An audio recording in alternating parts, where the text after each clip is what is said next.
देखता नहीं, ऑब्जर्व नहीं करता कि आखिर चुनाव के पहले ईडी जो सरकारी देखिए, एजेंसियां हैं, ये सुप्रीम क्यों कोर्ट ने एक्टिव ईडी के ऊपर बहुत बार अपने कमेंट्स रखे हैं, पर सुप्रीम कोर्ट आज के तारीख में कितने ट्रिमेंडस दबाव में है ये आप समझ सकते हैं। आपने पहली बार ऐसा हुआ कि 4 टॉप मोस्ट सुप्रीम कोर्ट के जजेस बाहर आके प्रेस कॉन्फ्रेंस किया उन्होंने, और उसके बाद में वो लोग भी सक्षम हो गए। वो लोग भी उस व्यवस्था में उनका भी ये कर लिया, उनको भी एब्जॉर्ब कर लिया। आज सुप्रीम कोर्ट ट्रिमेंडस प्रेशर में है। सुप्रीम कोर्ट बोलो या हाई कोर्ट बोलो या कोई भी जज बोलो, ये आखिरी एक ह्यूमन बीइंग है, आदमी है, उसकी फैमिली है, उसको डर लगता है। तो मुझे तो समझ में नहीं आता कि क्या डर है। आप इतने ऊंचे लेवल के ऊपर पद पे बैठे हो और आपको किस बात की लालसा है कि आपको रिटायरमेंट के बाद में क्या होगा, क्या नहीं मिलना है, क्या मिलना है, क्या नहीं मिलना है, सभी कुछ है आपके पास में, पर भी सुप्रीम कोर्ट इसके ऊपर नहीं आता है। और मैं ये सुप्रीम कोर्ट के बारे में जो आप मेरे से एक अलग से इंटरव्यू ले लेना, सुप्रीम कोर्ट के जजेस ने ही बताया है, कई सुप्रीम कोर्ट के जजेस के स्टेटमेंट है कि हम सुप्रीम कोर्ट और हाई कोर्ट और जुडिशरी कितनी करप्ट हो चुकी है। ये कई सुप्रीम कोर्ट के जजेस के स्टेटमेंट्स हैं। ये मैं आपको 1 by 1 बताऊंगा कि कितना इसमें मैनिपुलेशंस हो गए हैं और कितना क्या हो गया है।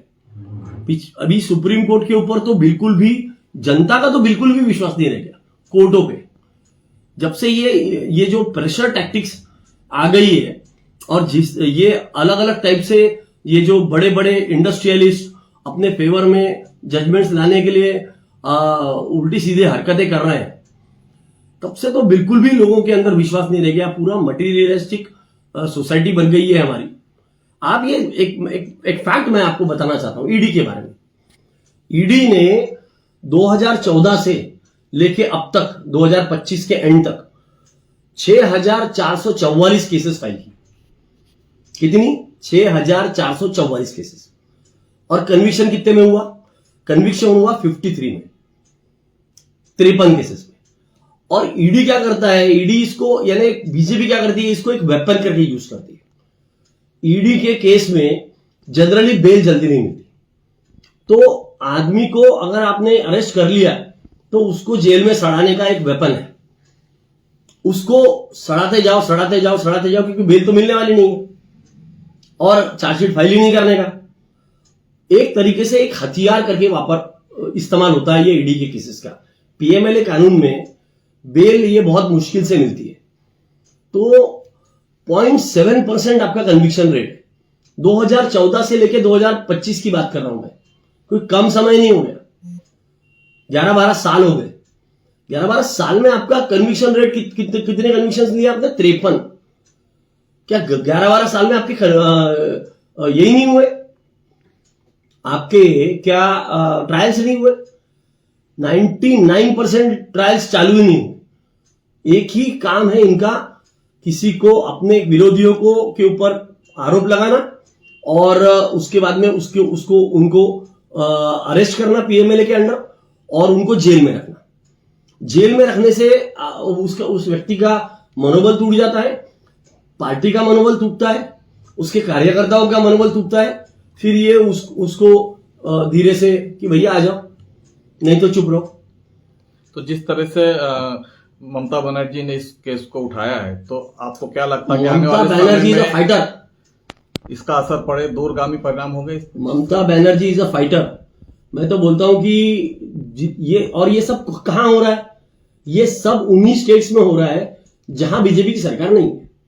वो अपना साम दाम दंड भेद सभी कुछ करके अपने कैसे भी करके अपने लोगों को चुना के लाना चाहती है। उसमें इलेक्शन कमीशन का साथ हो, उसमें ईडी का साथ हो, उसमें बाकी जितने भी सरकारी एजेंसीज है वो सब उनके एक पालतू कुत्ते के तरह उनके काम करते हैं।